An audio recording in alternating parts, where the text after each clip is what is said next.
세상 모든 것을 가졌지만 단 하나 진정한 온기를 잃어버린 남자가 있었다. 대한민국 재계의 정점에 선 진숭그룹의 총수 강지훈. 그의 시간은 완벽하게 통제된 제국 안에서 흐르고 있었고 그의 곁에는 사랑스러운 쌍둥이 남매 서준과 서연이 있었다. 반면 세상 모든 것을 잃고 단 하나의 목표를 위해 어둠 속에서 살아온 여자가 있었다. 한때 한유라로 불렸던 여자. 그녀는 과거를 지우고 새로운 신분으로 돌아와 잃어버린 빛을 되찾기 위한 필사적인 싸움을 준비하고 있었다. 만약 과거의 망령이 단순한 환영이 아닌 날카로운 비밀과 압도적인 능력을 품은 채 완벽하게 통제된 세계의 문을 열고 들어온다면 어떤 일이 벌어질까? 그것은 더 이상 과거의 잔상이 아닌 모든 것을 집어삼킬 거대한 폭풍의 시작이 될 것이다. 진숭그룹 본사 40층 전략보안팀의 최종 면접실에는 팽팽한 긴장감이 감돌았다. 면접관들의 날카로운 시선이 전부 한 사람에게로 쏠려 있었다. 한유라, 아니 지금은 한채린이라는 이름으로 살아가는 여자. 그녀는 수수한 정장 차림에 단정하게 묶은 머리, 그리고 어떤 상황에서도 흔들리지 않을 듯한 차분한 눈빛을 하고 있었다. 6년간의 공백. 이력서에 적힌 이 한 줄은 그녀의 압도적인 실력에도 불구하고 치명적인 약점이었다. 한채린 씨, 당신의 실력은 이력서만 봐도 의심의 여지가 없습니다. 하지만 지난 6년 동안 무엇을 했는지에 대한 기록이 전무합니다. 우리 진숭의 핵심 정보를 다루는 팀에서 신원이 불분명한 사람을 받아들이기는 어렵습니다. 면접관의 지적에 그녀는 표정 하나 바꾸지 않고 대답했다. 개인적인 사정으로 긴 휴식이 필요했습니다. 하지만 실력은 녹슬지 않았다는 것을 증명할 기회를 주셨으면 합니다. 그녀의 목소리에는 흔들림 없는 자신감이 배어 있었다. 면접관들은 잠시 눈빛을 교환하더니 마지막 테스트를 제안했다. 진숭그룹이 자체 개발한 최상위 방화벽 아이기스를 상대로 모의 해킹을 진행하는 것이었다. 그것은 사실상 불가능에 가까운 과제였다. 하지만 체리는 망설임 없이 자리에 앉아 키보드에 손을 올렸다. 그녀의 손가락이 춤을 추듯 움직이기 시작했다. 스크린 위로 복잡한 코드들이 폭포수처럼 쏟아져 내렸다. 면접관들의 표정이 점차 경악으로 물들었다. 그녀는 정면으로 방화벽을 뚫으려 하지 않았다.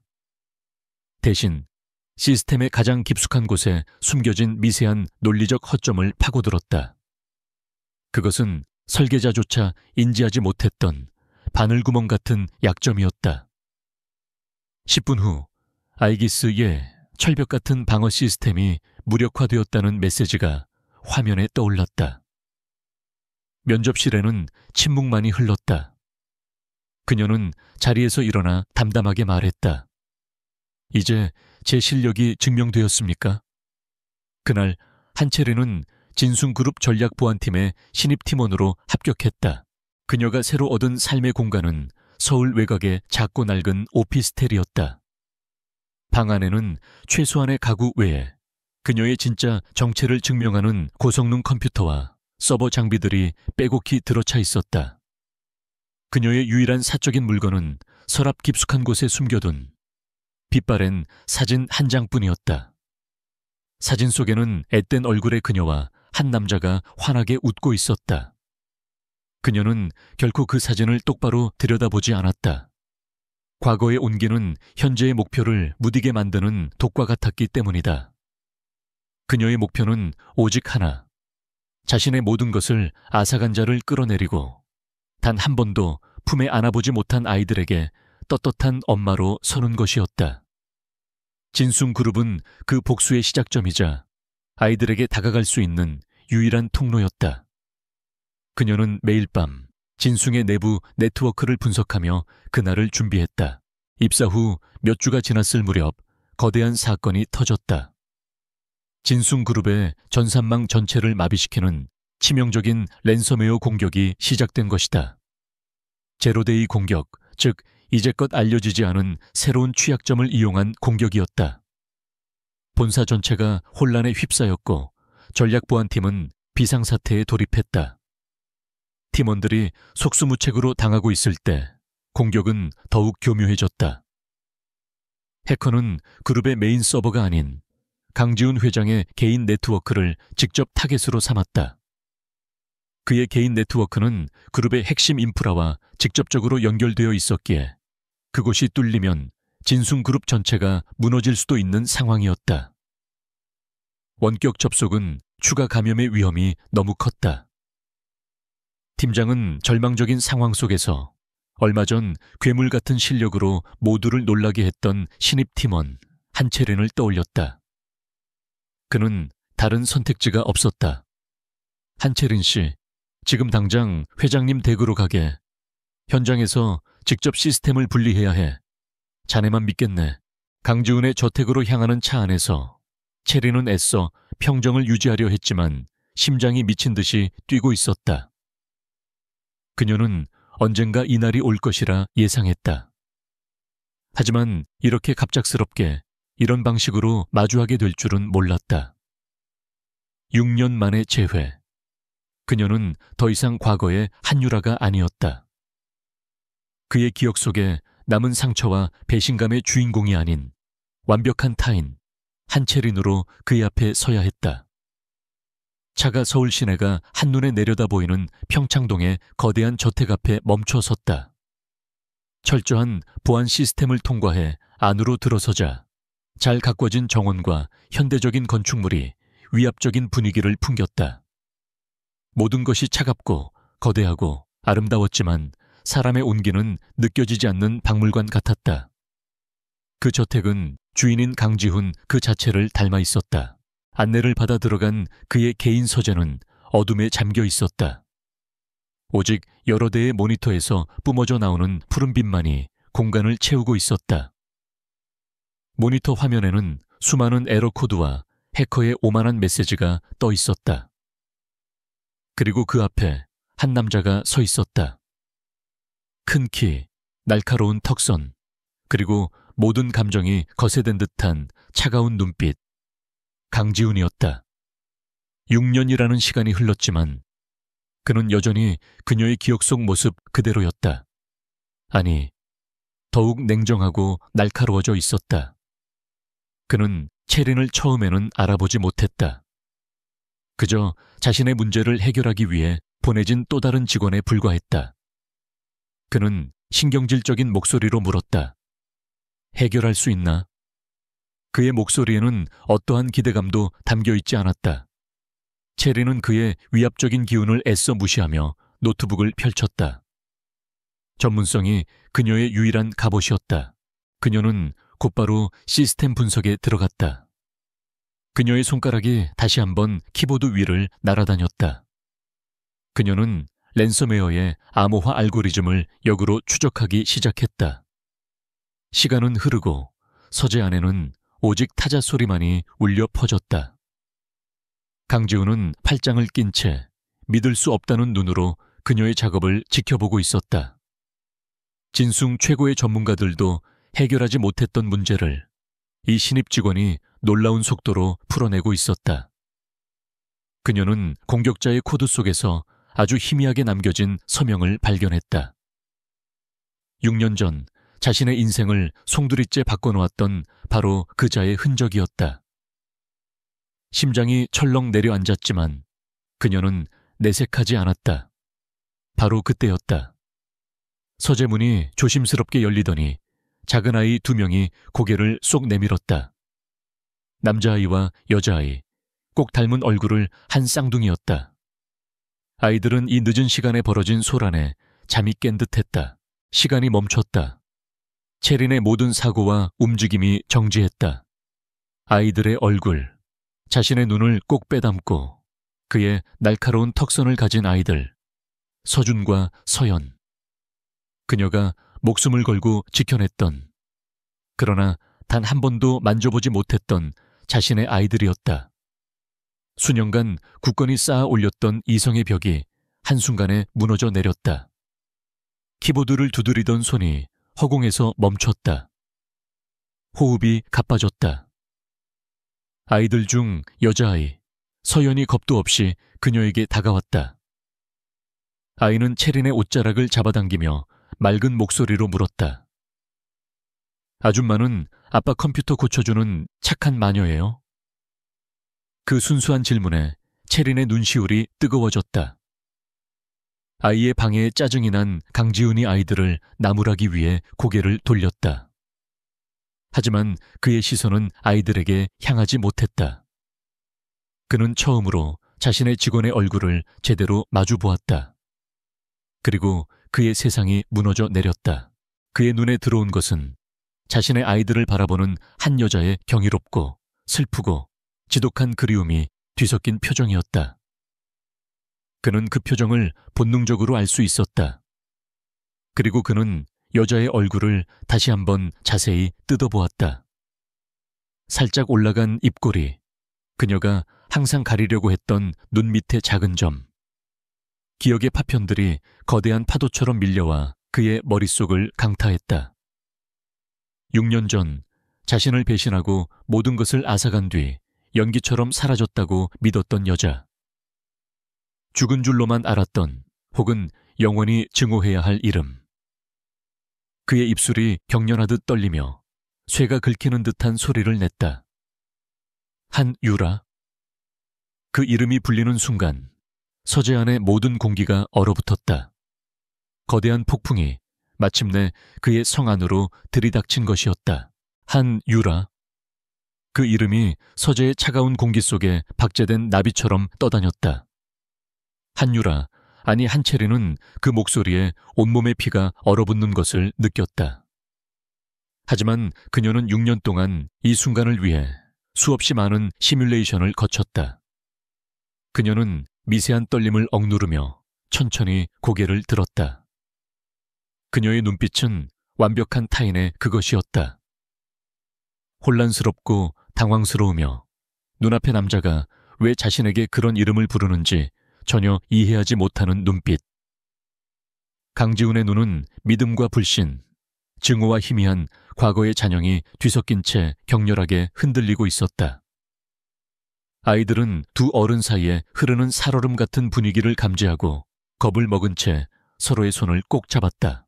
아이들, 방으로 돌아가. 강지훈이 얼음장 같은 목소리로 명령했다. 곧바로 달려온 보모가 아이들을 데리고 서재를 나갔다.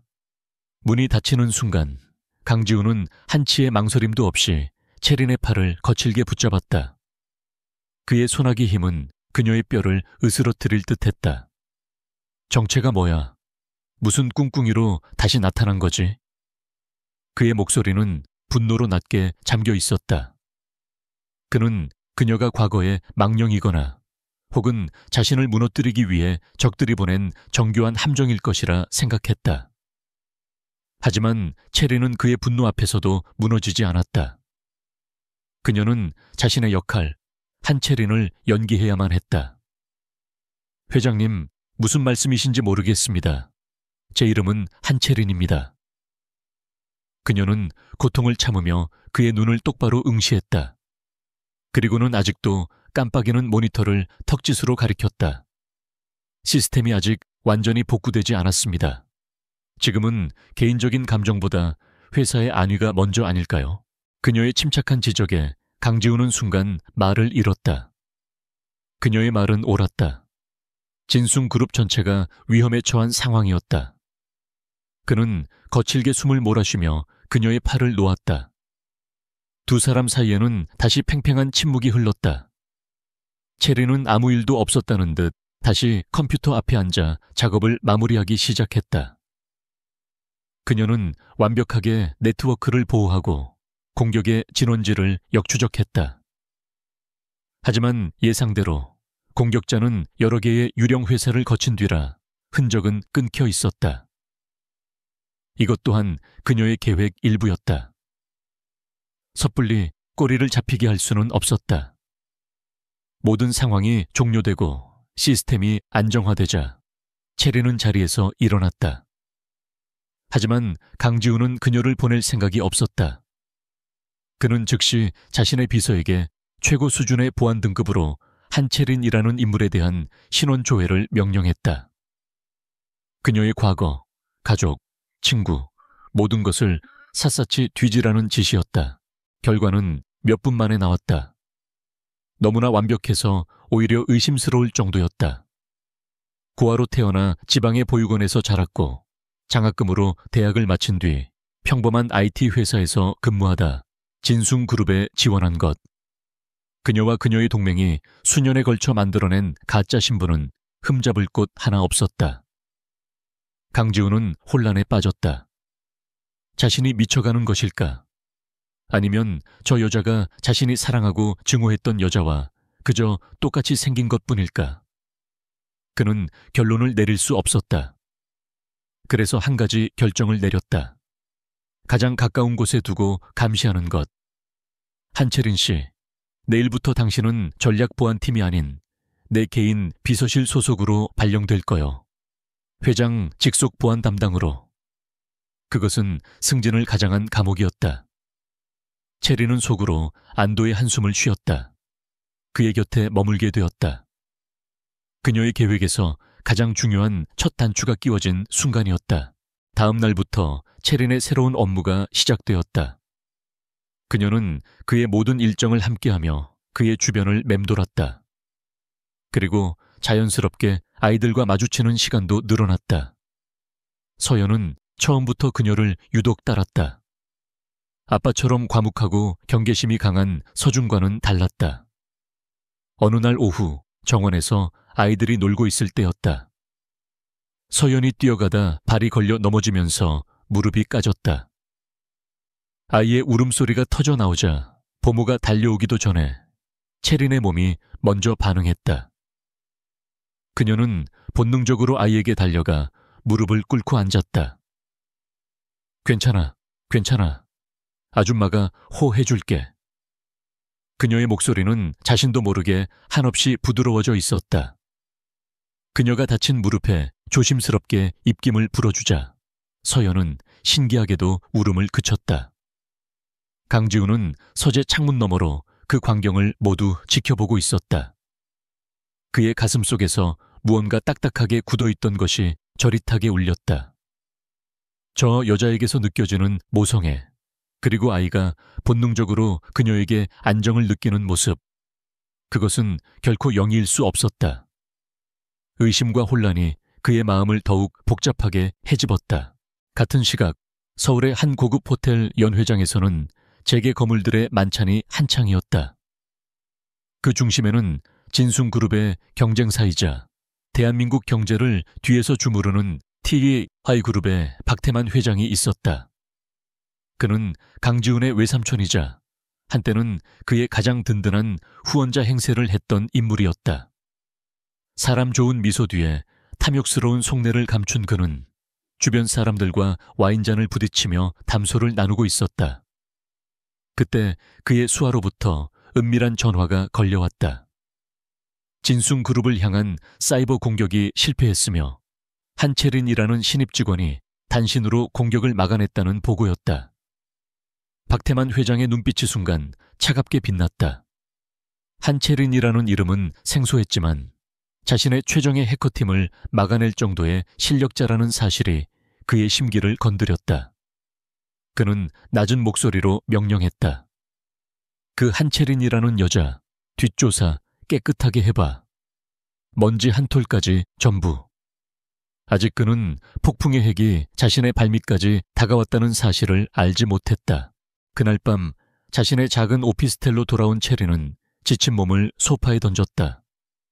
하루 종일 유지했던 완벽한 가면이 벗겨지자 극심한 감정적 피로가 몰려왔다. 아이들의 얼굴이 자신을 아줌마라고 부르던 그 목소리가 귓가에 맴돌았다. 가슴이 칼로 베이는 듯 아팠다. 그녀는 서랍 깊숙한 곳에서 빛바랜 사진을 꺼냈다. 6년 전 세상의 전부였던 남자와 함께 웃고 있는 자신의 모습. 이 모든 비극의 시작점이었다. 그러나 그녀는 더 이상 과거에 연연하는 약한 한유라가 아니었다.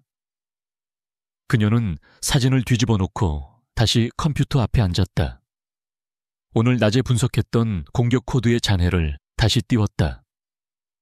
박태만의 흔적, 아주 미세하지만 분명히 남아있는 그의 서명을 찾아내야 했다. 이것은 아이들을 위한 싸움이었다. 그녀의 눈빛이 다시 차갑고 단단해졌다. 강지훈 역시 잠 못 이루는 밤을 보내고 있었다. 그는 자신의 컴퓨터에 저장된 6년 전의 사진들을 열었다. 세상 행복한 미소를 짓고 있는 한유라의 사진. 그리고 오늘 낮에 찍힌 CCTV 속 한채린의 얼굴을 나란히 띄웠다. 너무나도 닮았지만 분명히 달랐다. 한유라의 눈에는 사랑과 순수함이 담겨 있었다면 한채린의 눈에는 그 깊이를 알 수 없는 단단함과 슬픔이 서려 있었다. 강지훈은 혼란스러웠다. 증오로 단단하게 쌓아 올렸던 그의 얼음 성벽에 아주 희미하지만 분명한 온기가 스며들고 있었다. 그것은 죽은 줄 알았던 과거의 사랑이 남긴 잔영일까? 아니면 새로운 폭풍을 예고하는 불길한 전조일까? 그는 무엇을 믿어야 할지 알 수 없었다. 그리고 그 불확실함이야말로 지난 6년간 그가 단 한 번도 느껴보지 못했던 지독한 고통이었다. 낮에 한채린은 강지훈 회장의 그림자였다. 그녀는 그의 동선을 완벽하게 파악하고 잠재적인 모든 위협을 한 발 앞서 차단했다. 그녀의 존재감은 공기처럼 투명했지만 그녀의 능력은 진순그룹의 심장부를 감싸는 견고한 방패와도 같았다. 하지만 밤이 되면 그녀는 유령 헤라로 변했다. 작은 오피스텔의 희미한 모니터 불빛 아래 그녀는 T과의 그룹 박태만 회장이 수십 년간 쌓아 올린 디지털 요새를 해체하는 작업에 몰두했다. 그녀의 공격 방식은 무자비한 파괴가 아니었다. 그것은 거대한 댐의 가장 약한 부분을 찾아내 바늘구멍을 뚫는 것과 같았다. 그녀는 인내심을 갖고 박태만의 금융거래 내역, 암호화된 통신기록, 그리고 6년 전 그날을 전후로 한 모든 서버로그를 한 조각씩 수집하기 시작했다. 과거의 그림자는 디지털의 바다 깊은 곳에 숨겨져 있었다. 진순그룹의 이사회 회의실.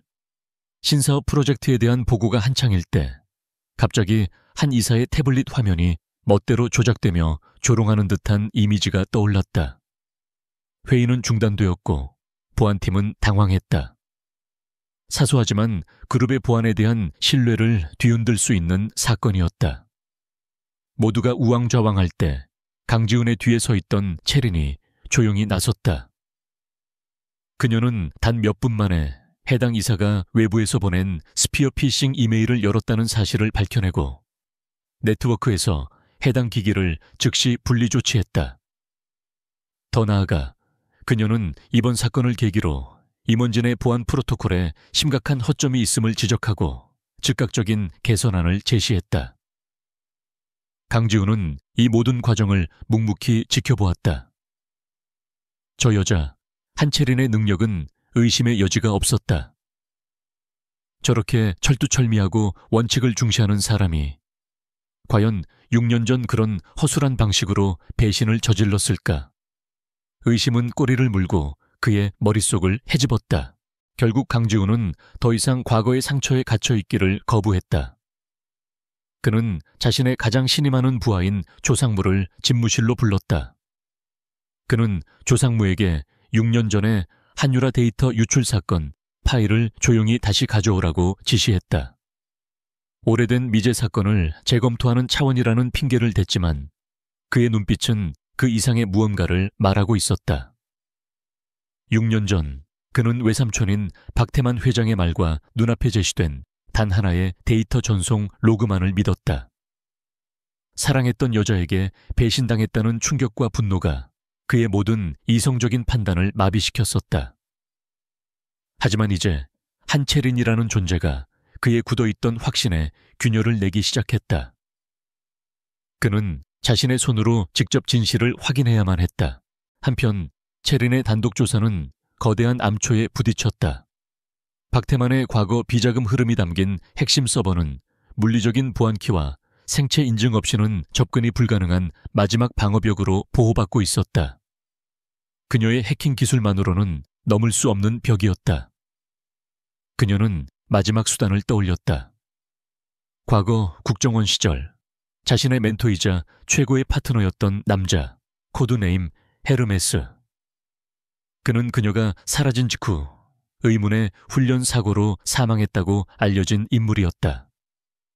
그녀는 그가 살아있을 것이라는 희미한 가능성에 모든 것을 걸었다. 그녀는 추적이 불가능한 보안 채널, 오래된 온라인 게임 속에 숨겨진 디지털 데드 드롭을 통해 단 한 줄의 암호 메시지를 남겼다. 태양이 다시 떠올랐다. 그것은 과거 그들만이 아는 약속의 신호였다. 며칠 후 약속된 응답이 왔다. 그들은 인적이 드문 헌책방의 가장 깊숙한 구석에서 만나기로 했다. 약속 장소에 나타난 남자는 체린의 기억보다 훨씬 더 늙고 지쳐 보였다. 그의 얼굴에는 깊은 흉터가 남아 있었다. 헤르메스, 본명 김민준. 그는 박태만의 소나기에서 기적적으로 살아남아 지난 6년간 유령처럼 살아온 것이었다. 그는 처음에는 그녀를 원망했다. 그녀가 다시 나타나면서 자신 또한 위험에 빠질 것이라며 격분했다. 하지만 그녀가 자신의 아이들을 되찾기 위해 돌아왔다는 사실을 알게 되자 그의 눈빛이 흔들렸다. 그는 마침내 무거운 입을 열었다. 6년 전 사건의 진실은 데이터 유출이 아니라 이식이었다는 충격적인 사실을 털어놓았다. 누군가 내부에서 데이터를 훔친 뒤 마치 그녀가 범인인 것처럼 그녀의 개인 서버에 증거를 심었다는 것이다. 그는 진실을 밝힐 증거를 찾는 것을 돕겠다고 약속했다. 그날 밤 저택으로 돌아온 체리는 복잡한 마음을 정리하기 위해 서재로 향했다. 무심코 책장을 훑던 그녀의 손가락이 한 시집 앞에서 멈췄다. 6년 전 강지훈과 함께 밤을 새워 읽곤 했던 시집이었다. 그녀가 시집을 꺼내 드는 순간 등 뒤에서 차가운 목소리가 들려왔다. 그 책은 왜 꺼낸 거지? 어느새 강지훈이 그녀의 뒤에 서 있었다. 체리는 놀란 기색을 감추며 태연하게 대답했다. 서재의 보안 상태를 점검하던 중이었습니다. 하지만 그 순간 그녀의 눈빛에 스쳐 지나간 깊은 슬픔과 그리움을 강지훈은 놓치지 않았다. 그의 심장이 서늘하게 내려앉았다. 그때 쌍둥이들이 서재로 들어와 그들 사이에 무거운 침묵을 깼다.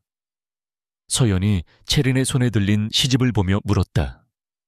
아줌마, 그거 재미있는 책이에요. 한 줄만 읽어주세요. 체린은 잠시 망설이다.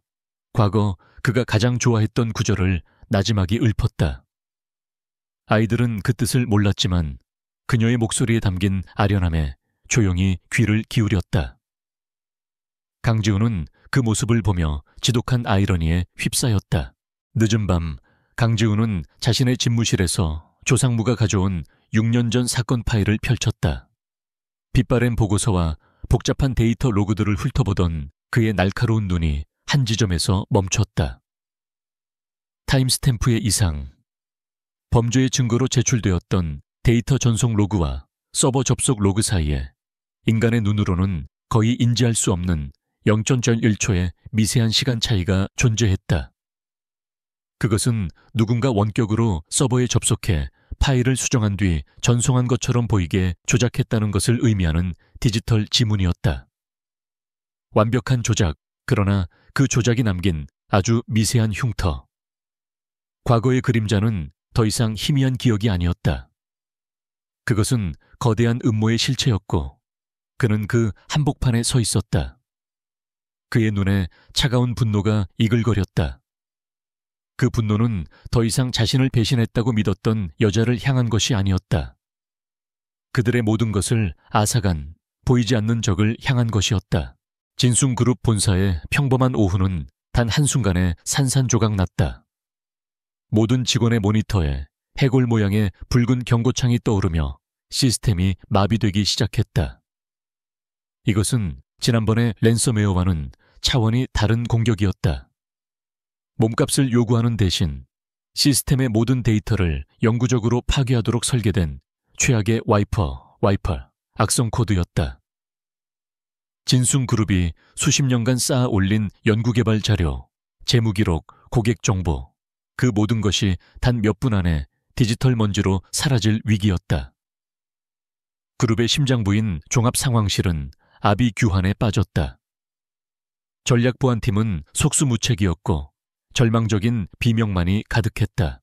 그 지독한 혼돈의 한가운데 한채리는 고요한 섬처럼 서 있었다. 그녀는 강지훈의 바로 옆에서 미친 듯이 전파되는 악성 코드의 패턴을 얼음처럼 차가운 눈으로 분석하고 있었다. 기존의 모든 방어 체계를 우회하도록 설계된 지독하게 정교한 공격이었다. 보안팀장이 무의미한 지시를 외치고 있을 때 채린이 앞으로 나섰다. 그녀의 목소리는 작았지만 상황실의 모든 소음을 압도할 만큼 단호했다. 외부 네트워크를 전부 차단해야 합니다. 지금 당장. 그것은 모든 비즈니스를 중단시키는 회사의 목을 스스로 조르는 것과 같은 극단적인 조치였다.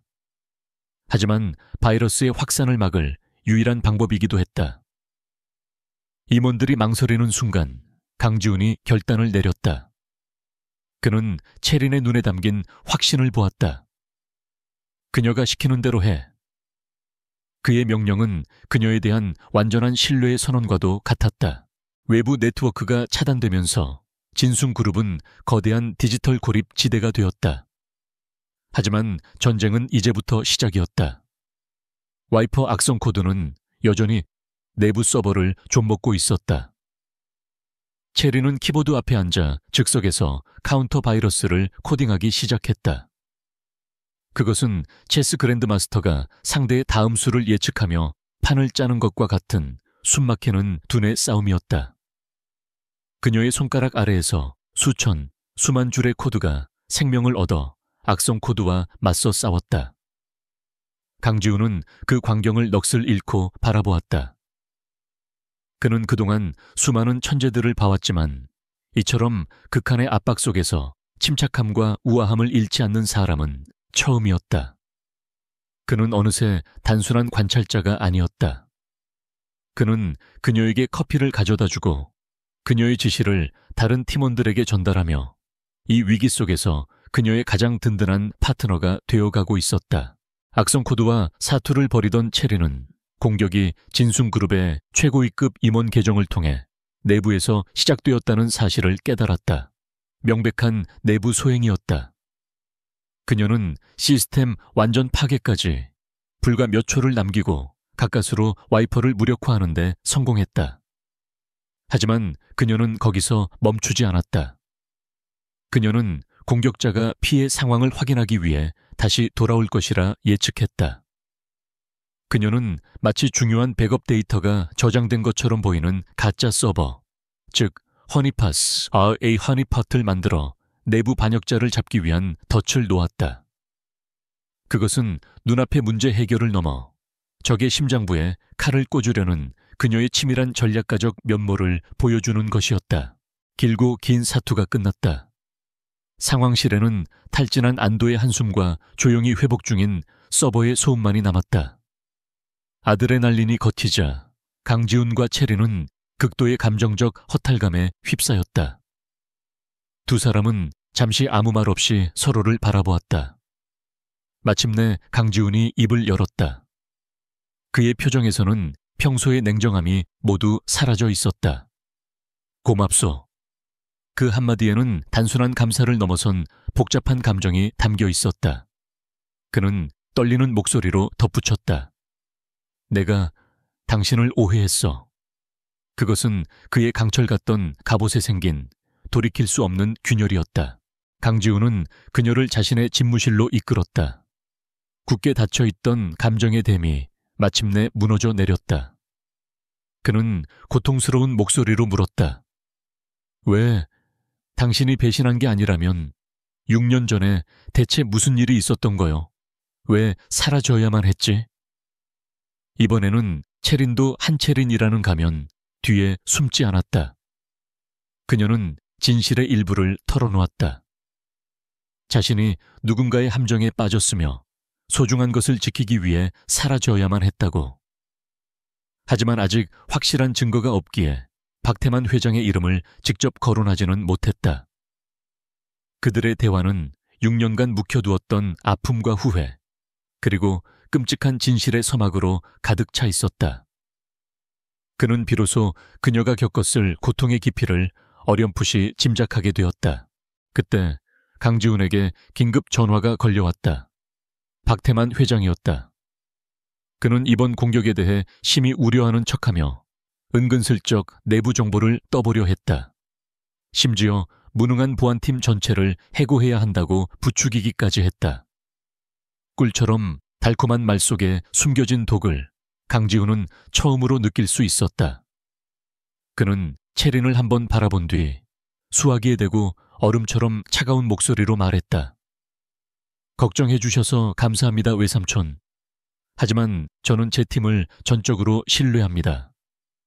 특히 저의 새로운 보안실장인 한채린 씨는 말입니다. 그녀의 자리는 아주 안전할 겁니다. 그것은 박태만에 맞서 그녀를 공개적으로 보호하겠다는 첫 번째 선언이었다. 그날 밤 강지훈은 쌍둥이의 침실로 향했다. 그는 평화롭게 잠든 아이들의 얼굴을 한참 동안 바라보았다. 오늘 채린이 지켜낸 것은 단순히 자신의 회사가 아니었다. 바로 이 아이들을 위해 자신이 지키려 했던 미래 그 자체였다. 그는 6년 동안 그녀를 증오하며 보냈던 시간에 대해 참을 수 없는 죄책감을 느꼈다. 그의 심장을 둘러싸고 있던 갑옷은 단순히 금이 간 것이 아니었다. 산산조각 나기 시작하고 있었다. 그는 창가로 다가가 도시의 야경을 내려다보았다. 그의 마음속에서 조용한 맹세가 형태를 갖추고 있었다. 어떤 대가를 치르더라도 진실을 밝혀낼 것이다. 그리고 그녀를 지켜낼 것이다. 헤르메스, 김민준의 도움으로 채린의 조사는 급물살을 탔다. 그는 6년 전 한유라의 서버에 데이터를 이식한 내부자의 신원을 제공했다. 진숭그룹의 선임 연구원이었던 이진석. 그는 사건 발생 한 달 후 의문의 교통사고로 사망했다. 단순한 함정이 아니었다. 진실을 아는 자들을 차례로 제거해온 잔혹한 연쇄 살인이었다. 동시에 채린이 설치해둔 허니팟에도 신호가 잡혔다. 내부 반역자가 가짜 서버에 접속을 시도했고 그의 IP 주소가 고스란히 드러났다. 그는 박태만 회장이 심어놓은 재무팀 소속의 스파이였다. 거대한 음모의 그물코가 서서히, 그러나 확실하게 좁혀지고 있었다. 박태만 회장은 보고를 받았다. 한채린이라는 여자가 6년 전 사건을 파고 있으며 자신이 심어놓은 스파이의 정체까지 파악했다는 소식이었다. 박태만의 등골에 차가운 식은땀이 흘렀다. 그는 그제야 깨달았다. 한채린은 단순한 실력자가 아니었다. 그녀는 과거의 망령, 복수를 위해 지옥에서 돌아온 한 유라일지도 모른다는 끔찍한 가능성이 그의 뇌리를 스쳤다. 그는 더 이상 우아하게 체스 게임을 할 여유가 없다고 판단했다. 그는 즉시 이 위험한 변수를 영원히 제거하기로 결심했다. 그의 눈빛은 자비심 없는 독사의 그것처럼 번뜩였다. 완벽한 기회가 찾아왔다. 제주도에서 열리는 해외 투자 유치 계약에 최고 수준의 보안 전문가가 동행해야 한다는 명분이 생겼다. 박태만은 이사회를 교묘하게 조종하여 그 임무에 한채린이 배정되도록 만들었다. 물론 그 계약은 처음부터 존재하지 않는 유령 계약이었다. 그녀를 서울의 감시망에서 벗어난 외딴 곳으로 유인하기 위한 정교한 미끼였다. 그는 돈으로 고용한 용병팀을 제주도로 보냈다. 어설픈 조폭이 아닌 흔적을 남기지 않는 프로들이었다. 그들의 임무는 한채린의 죽음을 불의의 사고로 위장하는 것이었다. 한편 박태만의 통신을 감청하고 있던 김민주는 계획의 일부를 포착했다. 모든 내용을 파악할 수는 없었지만 채린이 제주도에서 치명적인 함정에 빠질 것이라는 사실을 직감했다. 통신은 이미 교란되고 있었고 그녀에게 직접 경고할 방법이 없었다. 공식적인 경로를 통해 도움을 요청할 시간도 없었다. 그는 비장한 결심을 내렸다. 자신이 직접 가야만 했다. 6년간의 은둔 생활을 끝내고 그는 다시 한번 어둠 속으로 몸을 던졌다. 옛 동료이자 자신이 지켜주지 못했던 여동생 같았던 그녀를 위해 제주도에 도착한 체리는 계약 장소인 절벽 위에 외딴 별장으로 향했다. 현장에 도착한 순간 그녀의 예리한 직감이 위험 신호를 보냈다. 최고 수준의 계약을 진행하는 장소라기엔 보안이 터무니없이 허술했고 공기 중에는 부자연스러운 긴장감이 감돌았다. 공격은 예고 없이 잔혹하게 시작되었다. 숲속에 잠복해 있던 용병들이 차갑고 효율적인 움직임으로 그녀를 덮쳤다. 체리는 국정원 시절 익혔던 격투술로 격렬하게 저항했지만 수적으로 완벽한 열세였다. 그녀는 총탄을 피해 몸을 날리며 필사적으로 싸웠지만 점차 구석으로 몰리고 있었다. 바로 그 순간 별장의 다른 쪽에서 폭음과 함께 혼란이 발생했다. 김민준이었다. 그는 정면으로 맞서는 대신 자신의 정보요원 시절 경험을 살려 지형 지물을 이용한 교란 작전을 펼쳤다. 그가 벌어준 몇 초의 시간 덕분에 체리는 간신히 위기를 벗어날 수 있었다. 하지만 그는 더 이상 현역 요원이 아니었다. 용병의 총탄이 그의 복부를 꿰뚫었다. 그는 비틀거리며 체린에게 다가와 그녀의 손에 피 묻은 소형 USB 드라이브를 쥐어주었다. 원본 서버 로그야. 데이터 이식의 증거. 사라, 유라야. 내 아이들을 위해서. 그것이 그의 마지막 말이었다. 그는 자신을 향해 날아오는 또 다른 총알을 온몸으로 막아서며 그녀를 위한 방패가 되어 쓰러졌다. 같은 시각 서울의 강지훈은 극심한 불안감에 휩싸여 있었다. 몇 시간째 체린과 연락이 닿지 않았다. 그녀가 탑승한 공식 차량의 지피션은 예정된 경로를 벗어나 있었다. 그녀를 지키고자 하는 그의 편집증적인 집착이 최고조에 달했다. 그는 즉시 조상물을 호출하여 진숭그룹이 가진 모든 자원과 인맥을 동원해 별장의 실시간 위성 영상을 확보하라고 지시했다. 그의 모니터에 처참한 공격 현장이 떠올랐다. 그는 단 1초도 망설이지 않았다. 그는 자신의 전용기에 오르며 전직 특수부대원들로 구성된 자신의 최정예 사설 경호팀에게 즉시 출동하라고 명령했다. 강지훈의 경호팀은 총성이 멎기 직전 현장에 도착했다. 그들은 남은 용병들을 순식간에 제압했다. 현장은 비극 그 자체였다. 강지훈은 비행기에서 내리자마자 체린에게 달려갔다. 그는 쓰러져 있는 그녀의 동료와 그녀가 피 묻은 손에 필사적으로 움켜쥐고 있는 USB를 보았다. 그 순간 그의 머릿속에 남아있던 모든 의심과 질문들이 남김없이 불타 사라졌다. 그의 눈에는 오직 상처 입고 사냥당한 자신이 사랑하는 여자만이 보였다. 그는 마침내 무너져 내리는 그녀를 품에 안았다. 체리는 자신을 위해 목숨을 바친 충직한 동료를 위해 소리 없는 오열을 터뜨렸다. 서울로 돌아오는 전용기 안은 무거운 침묵에 잠겨 있었다. 의사가 상처 입은 체린을 돌보는 동안 강지훈은 그녀의 곁을 지키며 손을 잡아주었다. 테이블 위에는 김민준이 목숨과 맞바꾼 암호화된 USB가 놓여 있었다. 진실의 대가가 얼마나 끔찍한지 그는 비로소 깨달았다. 이 비극은 정의를 향한 그들의 각기 다른 여정을 결코 부서지지 않을 단 하나의 동맹으로 묶어버렸다. 그는 눈물 자국이 남은 채 잠든 그녀의 얼굴을 내려다보았다. 그의 목소리는 텅 빈 기내에 낮고 위험하게 울려 퍼졌다. 박태만, 이 모든 것의 대가를 치르게 해주지. 이제 게임의 판도는 바뀌었다. 이것은 더 이상 과거에 대한 의심이 아닌 피해 대가를 받아내기 위한 전쟁의 서막이었다. 강지훈의 저택은 더 이상 체린에게 의심과 경계의 공간이 아니었다. 그곳은 그녀의 안전을 지키는 요새이자 방역을 준비하는 비밀 기지가 되었다. 강지훈은 그녀를 보호한다는 명목하에 저택의 가장 안전한 별채에 머물게 했다. 박물관처럼 차갑기만 했던 저택의 공기는 그녀의 존재로 인해 아주 조금씩 미세한 온기를 되찾기 시작했다. 체리는 김민준을 잃은 슬픔을 가슴 깊이 묻었다. 그의 희생을 헛되이 만들지 않겠다는 차갑고 단단한 결심이 그 슬픔을 대신했다. 강지훈은 그런 그녀를 묵묵히 지켜보며 이제는 노골적으로 그녀를 감싸고 보호했다. 그의 행동에는 더 이상 계산이 없었다. 며칠 후 저택 지하에 위치한 최첨단 보안 벙커에서 비밀 회의가 열렸다.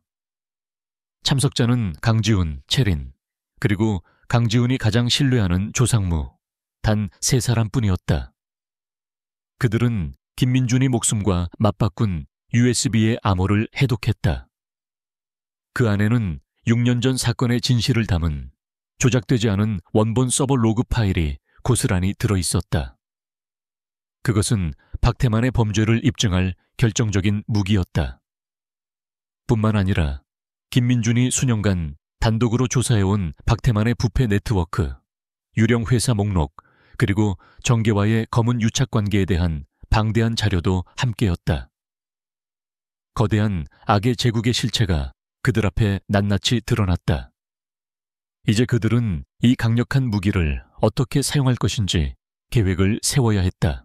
그들의 방역 계획은 단순한 언론 폭로가 아니었다. 박태만의 영향력이라면 웬만한 언론 보도는 하룻밤 사이에 묻어버릴 수 있었다. 그들은 박태만이 스스로 자신의 무덤을 파고 들어가도록 만들 정교하고 치명적인 덫을 설계하기 시작했다. 계획의 핵심은 역할 분담이었다. 우선 카레의 역할은 체린이 맡았다. 그녀는 자신의 해킹 기술을 이용해 TI그룹 내부의 거대한 디지털 위기를 조작할 계획이었다. 위기에 몰린 박태만이 자신의 모든 불법 거래 데이터가 담긴 비상용 블랙 서버에 접속하는 순간 그녀가 심어놓은 트로이 목마가 작동하여 모든 데이터를 복제하고 동시에 그를 시스템에서 영원히 차단해버리는 것이었다. 방패와 무대의 역할은 강지훈의 몫이었다. 그는 자신의 막강한 자금력과 영향력을 이용해 진숭그룹과 해외 유수의 IT 기업 간의 대규모 합작 투자 발표 기자회견을 열기로 했다. 이목이 집중되는 이 행사는 전국에 생중계될 예정이었다. 박태만이 자신의 비리가 만천에 드러나는 것을 속수무책으로 지켜보게 될 공개 처형의 무대였다. 그가 자신의 인맥을 이용해 빠져나갈 모든 퇴로를 차단하는 것이 목표였다.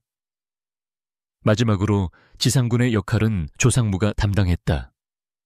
그는 김민준이 남긴 증거를 바탕으로 부패하지 않았다고 알려진 소수의 검찰 특수부 라인과 비밀리에 접촉하여 증거가 공개되는 즉시 법적 조치가 이루어지도록 준비했다.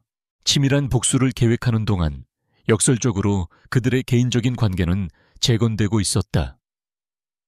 어느 늦은 밤 두 사람은 저택의 테라스에서 나란히 서서 서울의 야경을 내려다보고 있었다. 마침내 강지훈이 입을 열었다. 그는 6년 전 그녀를 믿지 못했던 것, 그의 의심이 그녀에게 주었을 고통에 대해 진심으로 사과했다. 그의 사과의 체례는 지난 6년간의 외로움과 두려움을 담담히 털어놓았다. 완벽한 취약함과 완전한 용서의 순간, 그들은 비로소 과거의 상처에서 벗어나 서로를 마주볼 수 있었다. 강지훈은 체린이 아이들과 더 많은 시간을 보낼 수 있도록 독려했다. 더 이상 한채린 아줌마가 아닌 엄마로서의 시간을 되찾아 주려 했다. 어느 날 밤 채린이 아이들에게 잠자리 동화를 읽어줄 때였다. 항상 경계심이 많던 서준이가 조용히 그녀의 어깨에 머리를 기대었다. 강지훈은 문가에 서서 그 모습을 바라보았다. 잃어버린 세월에 대한 후회와 다가올 미래에 대한 희망이 그의 가슴을 가득 채웠다. 그들의 싸움은 이제 단지 정의 구현을 넘어 이 소박하고 소중한 순간들을 되찾기 위한 것이 되었다. 공동의 목표와 공유된 위험, 그리고 다시 쌓아 올린 신뢰는 그들 사이에 꺼져 있던 사랑의 불씨를 다시 지폈다. 늦은 밤까지 벙커에서 함께 작전을 짜던 중 서류를 넘기던 그들의 손이 스쳤다. 짧은 순간 강렬한 전율이 흘렀다. 강지훈은 그녀의 손을 부드럽게 잡았고 체리는 피하지 않았다. 그는 천천히 그녀에게 다가가 부드럽게 입을 맞췄다. 그것은 6년의 시간을 뛰어넘는 아픔과 그리움, 그리고 미래에 대한 약속이 담긴 키스였다. 마침내 모든 계획이 세워졌다. 기자회견 날짜가 잡혔고 체린의 코드는 완성되었으며 조상무의 법률팀은 대기 상태에 들어갔다. 운명의 날을 앞두고 벙커 안에는 폭풍전야의 고요한 긴장감이 흘렀다. 기자회견 전날 밤이었다. 강지훈은 거실 통유리창 앞에 서서 도시의 불빛을 내려다보는 체린의 모습을 발견했다. 그는 조용히 그녀의 등 뒤로 다가가 허리를 감싸 안았다. 그는 더 이상 차가운 CEO가 아니었다. 자신의 가족을 지키려는 한 남자일 뿐이었다. 준비됐소? 그가 나지막이 물었다. 체리는 그의 가슴에 편안하게 몸을 기댄 채 흔들림 없는 맑은 목소리로 대답했다. 6년 전부터 준비되어 있었어요. 그들의 목소리에는 조용한 결의가 담겨 있었다. 두 사람은 연합했고 준비를 마쳤으며 결코 실패하지 않을 것이었다. 운명의 날이 밝았다.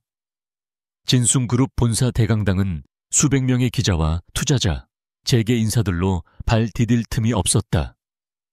전국의 시선이 집중된 가운데 행사는 생방송으로 중계되고 있었다. 터지는 카메라 플래시, 웅성이는 군중의 소음, 그리고 연단 뒤 거대한 스크린에 선명하게 떠있는 진숭그룹의 로고. 강지훈은 그 무대의 주인공이었다. 그는 완벽하게 평정심을 유지한 채 강력한 CEO의 모습으로 연단에 섰다. 반면 한유라는 대중의 시선에서 벗어난 지하 벙커, 그녀의 지휘 통제실에 있었다. 수십 개의 모니터에 둘러싸인 그녀는 보이지 않는 전장에서 디지털 공격을 개시할 준비를 마친 상태였다. 두 사람은 숨겨진 초소형 이어피스를 통해 연결되어 있었다. 세상은 몰랐다. 지금 이 순간 대한민국 재계의 역사를 바꿀 거대한 전쟁이 시작되고 있다는 것을. 강지훈이 합작 투자에 대한 발표를 시작하는 것과 동시에 유라는 T-하와이 그룹을 향한 공격의 서막을 열었다. 그녀의 공격은 요란한 폭발이 아니었다. 소리 없이 목표의 심장부를 꿰뚫는 암살자의 칼날과 같았다. TY 그룹의 내부 네트워크에 일제히 에러 메시지가 떠올랐고 금융 시스템이 마비되기 시작했다. 유라는 진숭그룹이 당했던 것과 유사한 시스템 전체의 데이터가 곧 파괴될 것이라는 가짜 경고 메시지를 띄웠다. 박태만을 극도의 공황 상태로 몰아넣어 그가 스스로 함정으로 걸어 들어오게 만들기 위한 계략이었다. 자신의 사무실에서 보고를 받던 박태만은 분노로 이성을 잃었다. 그의 최정예 기술팀조차 속수무책이었다. 예상대로 패닉에 빠진 그는 유라가 예측한 그대로의 행동을 취했다. 자신의 불법 자금과 비리 증거를 지키기 위해 개인 노트북으로 비상용 블랙 서버에 접속한 것이다. 그가 비밀번호를 입력하고 엔터키를 누르는 순간 유라가 심어놓은 트로이 목마가 활성화되었다. 그녀의 모니터 위로 수십 기가바이트에 달하는 범죄의 증거들이 복제되는 진행 막대가 떠올랐다. 그리고 1초 후 박태만의 화면에는 붉은 글씨가 떠올랐다. 접근 거부, 시스템 잠김. 박태만은 스스로 판 디지털 금고 안에 영원히 갇혀버린 셈이었다. 기자회견장. 강지훈은 이어피스를 통해 들려오는 유라의 차분한 목소리를 들었다. 잡았어요. 신호였다. 그는 진행하던 연설을 중간에 뚝 끊었다. 그의 시선이 연설문에서 벗어나 정면의 카메라를 향했다. 그의 목소리는 차가운 분노를 담은 채 강당 전체를 울렸다. 신사숙녀 여러분, 오늘 이 자리는 합작 투자를 위한 자리가 아닙니다. 바로 정의를 위한 자리입니다. 강당하는 물을 끼얹은 듯 조용해졌다. 연단 뒤에 거대한 스크린이 깜빡이더니 진숭그룹의 로고가 사라지고 첫 번째 증거가 떠올랐다. 6년 전 한유라에게 억울한 누명을 씌웠던 조작되지 않은 원본 서버 로그였다. 강지훈은 거대한 음모의 조각들을 하나씩 맞춰나가기 시작했다. 유라는 실시간으로 그의 발표에 맞춰 증거 자료들을 스크린에 띄웠다. 박태만의 비밀 장부, 살인을 교사하는 음성 파일, 시장을 조작한 증거들이 연이어 폭로되었다. 기자들은 광분했고 대강당은 들끓기 시작했다. 이것은 세기의 기업 스캔들이었다. 바로 그 시각 조상무와 함께 대기하고 있던 검찰 특수부팀이 압수수색 영장을 들고 TA그룹 본사와 박태만의 자택을 급습했다. 모든 것이 계획대로였다. 완벽하게 궁지에 몰렸다는 사실을 깨달은 박태만은 이성을 잃고 마지막 발악을 했다. 그는 비상계획을 실행에 옮겼다. 미리 저택 근처에 잠복시켜 두었던 수에게 쌍둥이 중 한 명을 납치하여 자신의 탈출을 위한 인질로 삼으라고 명령했다. 수아는 정원에서 놀고 있던 서연을 순식간에 낚아챘다. 보모의 비명이 저택에 울려 퍼졌다. 기자회견을 진행하던 강지훈은 이어피스를 통해 다급한 경고를 들었다. 그의 얼굴이 하얗게 질렸다. 그는 단 한마디의 설명도 없이 연단을 박차고 뛰쳐나갔다. 지하 벙커에서 저택의 모든 CCTV를 실시간으로 감시하고 있던 유라는 납치 장면을 목격했다. 그녀는 저택의 모든 봉쇄 프로토콜을 무시하고 납치범의 예상 도주로를 계산했다. 그녀의 차분한 목소리가 이어피스를 통해 강지훈의 귓가에 길을 안내했다. 강지훈은 저택의 광활한 진입로에서 마침내 납치범의 앞을 가로막았다. 일촉즉발의 대치 상황. 납치범은 서연의 목에 칼을 들이댔다. 그가 준비된 차를 타고 도주하려는 찰나 벙커에서 미친 듯이 달려나온 유라가 다른 방향에서 나타나 자신의 차로 도주 차량을 들이받아 버렸다. 예상치 못한 충격에 납치범이 균형을 잃은 그 찰나의 순간 강지훈이 맹수처럼 덮쳤다. 그는 수년간 익힌 호신술로 단숨에 납치범을 제압했다. 유라는 겁에 질린 서연에게 달려가 부서져라 끌어안았다. 낯선 아줌마가 아닌 엄마로서 자신의 딸을 품에 안은 첫 순간이었다. 강지훈이 납치범을 완전히 제압했을 때 저택의 경호팀과 경찰이 현장에 도착했다. 잠시 후 박태만이 자신의 사무실에서 체포되었다는 속보가 터져 나왔다. 모든 것이 끝났다. 경찰차의 경광등 불빛이 저택의 진입로를 어지럽게 비추고 있었다. 서연은 유라의 품에 안전하게 안겨 있었고 서준과 강지훈이 그 주위를 감싸고 있었다. 비로소 그들은 완전한 가족처럼 보였다. 위기의 용광로 속에서 비로소 하나가 된 가족. 강지훈은 자신의 딸을 달래는 유라를 바라보았다. 그의 눈에는 사랑과 감사를 넘어선 절대적인 경애와 헌신이 담겨 있었다. 심판의 날은 끝났다. 그리고 그 잿더미 위에서 그들의 가족은 마침내 진정으로 다시 태어나고 있었다. 심판의 날로부터 몇 달의 시간이 흘렀다. 대한민국을 뒤흔들었던 TV와 I그룹 스캔들은 막을 내렸다. 박태만 회장과 그의 공모자들은 법의 엄중한 심판을 받아 수십 년의 중형을 선고받았고 그들이 쌓아 올린 부패의 제국은 모래성처럼 허물어졌다. 강지훈의 진숭그룹은 위기 속에서 오히려 정의를 바로 세운 기업으로 대중의 신뢰를 얻으며 더욱 굳건히 자리매김했다. 세상의 소란은 점차 잦아들었고 강지훈의 저택에는 조심스러운 평화가 찾아오기 시작했다. 하지만 무너진 제국을 재건하는 것보다 더 어렵고 중요한 일이 남아있었다. 바로 부서진 가족을 다시 하나로 만드는 일이었다. 그 치유의 과정은 결코 즉각적이지 않았다. 납치되었던 서연은 한동안 밤마다 악몽을 꾸었지만 신기하게도 유라의 품에 안겨서야 비로소 안정을 찾았다. 아빠를 닮아 경계심이 많고 과묵했던 서준은 처음에는 맴도는 유라를 어색해했지만 서서히 마음의 문을 열기 시작했다. 어느 날 오후 서준은 혼자 끙끙대며 조립하던 복잡한 비행기 모형을 들고 처음으로 유라에게 다가왔다. 이거 도와줄 수 있어요? 그 작은 한마디는 서준이 그녀를 가족으로 받아들이기 시작했다는 거대한 신호였다. 그리고 마침내 아이들은 더 이상 그녀를 아줌마라고 부르지 않았다. 따스한 햇살이 내리쬐는 정원에서 서연과 서준이 동시에 그녀를 향해 달려오며 외쳤다. 엄마. 그 순간 유라는 6년의 고통과 서름을 모두 보상받는 듯한 뜨거운 눈물을 흘렸다.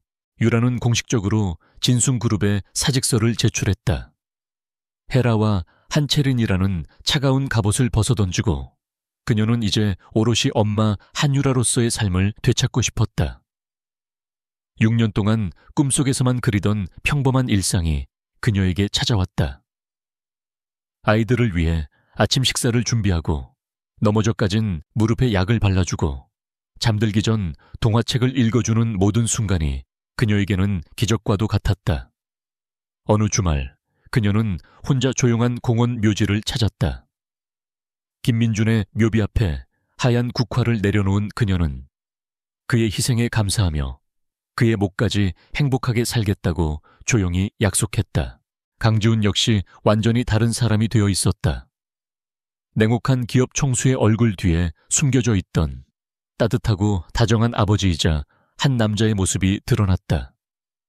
그는 정시 퇴근을 당연하게 여기기 시작했고 주말에는 온전히 가족과 함께 시간을 보냈다. 그는 정원에서 아이들과 함께 뛰노는 유라의 모습을 보며 진심으로 행복한 미소를 지었다. 잃어버린 6년에 대한 죄책감을 용서하는 법을 그는 가족을 통해 배우고 있었다. 그들의 관계 또한 마찬가지였다. 두 사람은 과거의 연장선이 아닌 더 강하고 현명해진 모습으로 새로운 시작을 택했다. 그들은 서로의 상처를 보듬고 미래에 대한 두려움과 희망을 솔직하게 나누며 견고한 신뢰를 쌓아나갔다. 어느 맑은 가을날 내 가족은 강릉의 작은 해변 별장으로 여행을 떠났다. 그곳은 6년 전 강지훈과 유라가 처음 사랑에 빠졌던 추억의 장소였다. 과거의 행복한 기억 위에 새로운 행복을 덧칠하기 위한 여행이었다. 저녁 노을이 바다를 황금빛으로 물들이고 있을 때 아이들은 모래성을 쌓으며 제잘거리고 있었다. 강지훈과 유라는 그런 아이들을 바라보며 나란히 앉아 있었다. 강지훈이 그녀의 손을 부드럽게 잡으며 말했다.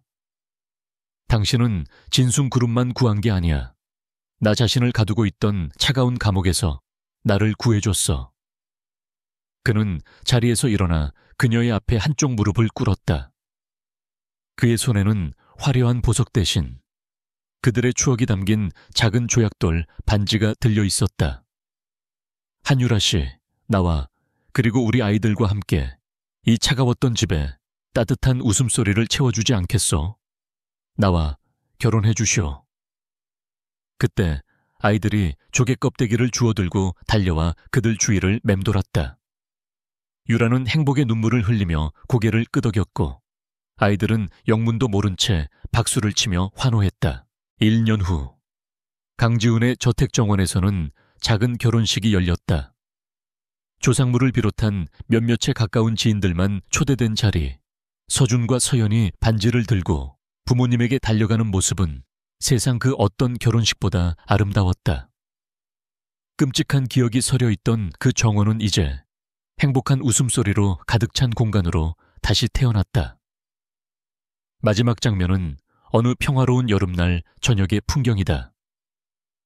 정원에서 네 가족이 함께 소풍을 즐기고 있다. 강지훈과 유라는 돗자리에 앉아 서로를 깊은 사랑과 평온함이 깃든 눈으로 바라보고 아이들은 반딧불이를 쫓아다니며 즐겁게 웃고 있다. 저 멀리 한때 차갑기만 했던 저택의 창문마다 따뜻한 불빛이 새어 나오고 있었다. 그곳은 더 이상 텅 빈 성이 아닌 진정한 의미의 집이 되어 있었다. 마침내 그들의 집에 눈부신 아침 해가 떠오른 것이었다.